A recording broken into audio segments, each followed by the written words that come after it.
Today we're going to be learning about urine formation.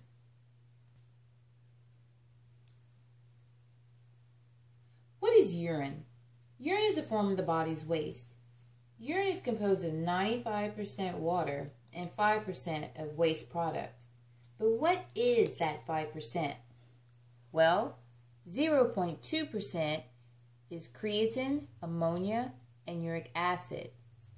There's 2.8%, which is a combination of salts and other ions like sodium, potassium, hydrogen, and calcium. And the final 2% is urea.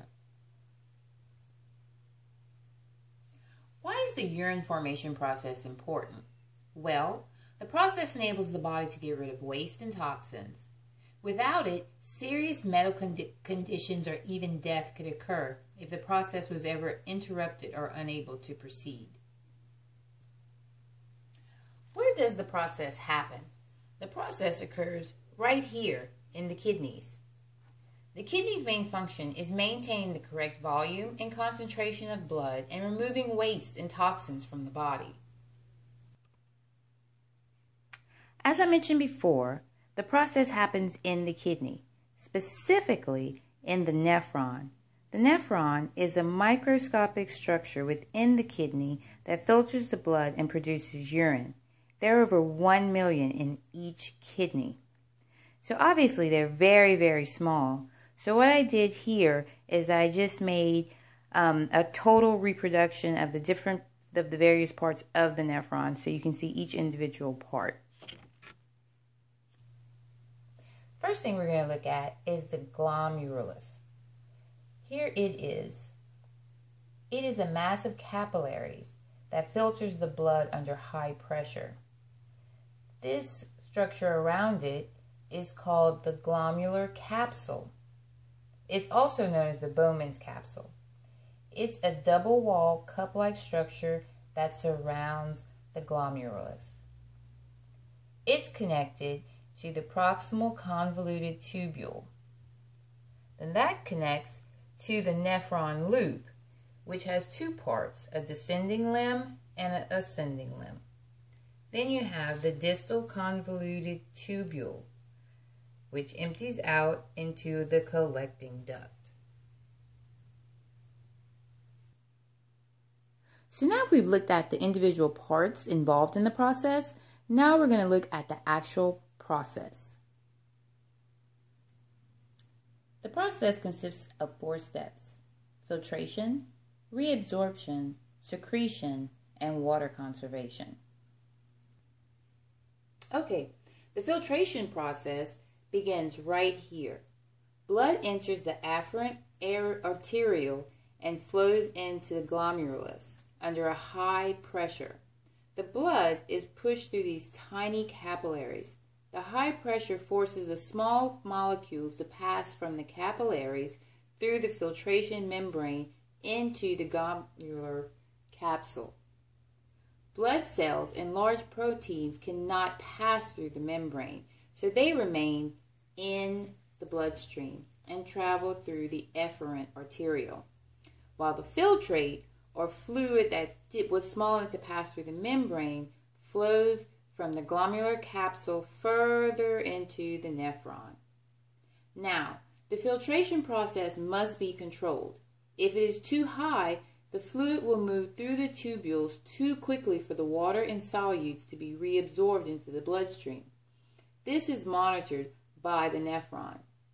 It is called the renal autoregulation. The nephrons adjust their own blood flow.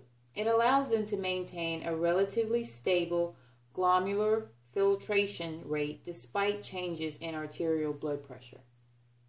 The next step is reabsorption. During this stage, the molecules and ions will be reabsorbed into the circulatory system. The filtrate now becomes tubular fluid as the substances are removed and added into the bloodstream or taken out of the tube. Sodium creates the environment for the water and other substances to be absorbed, while glucose transports proteins. Normally, all the glucose in the tubular fluid is reabsorbed and there is none present in the urine. Water reabsorption is a significant function of the kidney. The amount of water reabsorption is continually regulated by hormones according to the body's state of hydration. The more hydrated the body, the less water is reabsorbed, and vice versa. After water and other substances leave the renal tubule, they are reabsorbed by the capillaries into the bloodstream. The third stage is the secretion stage. It has three main purposes: to wait for waste removal, maintaining the acid-base balance, and clearing drugs and contaminants from the blood. Waste such as urea, uric acid, ammonia, and creatine pass from the capillaries into the renal tube. The secreted ions combine with the remaining tubal fluid and flows out of the distal convoluted tubule into the collecting duct. The fourth and final stage is water conservation. As discussed earlier, the kidneys not only monitor waste, but also make sure there is enough water available to meet the needs of the body. During this stage, it is determined if more water will be absorbed from the fluid in the collecting duct to further hydrate the body, or left with the waste and excreted as urine. If the body is dehydrated, the pituitary gland will release antidiuretic hormone, or ADH, which will increase water reabsorption and reduce urine output. If the body is sufficiently hydrated, the water will remain in the collecting duct as part of the urine composition. Urine formation is necessary for maintaining homeostasis. That word just keeps coming up. Remember, homeostasis is the body's ability to maintain internal stability. So, the urine formation process is just another mechanism in place to keep everything running smoothly inside of us.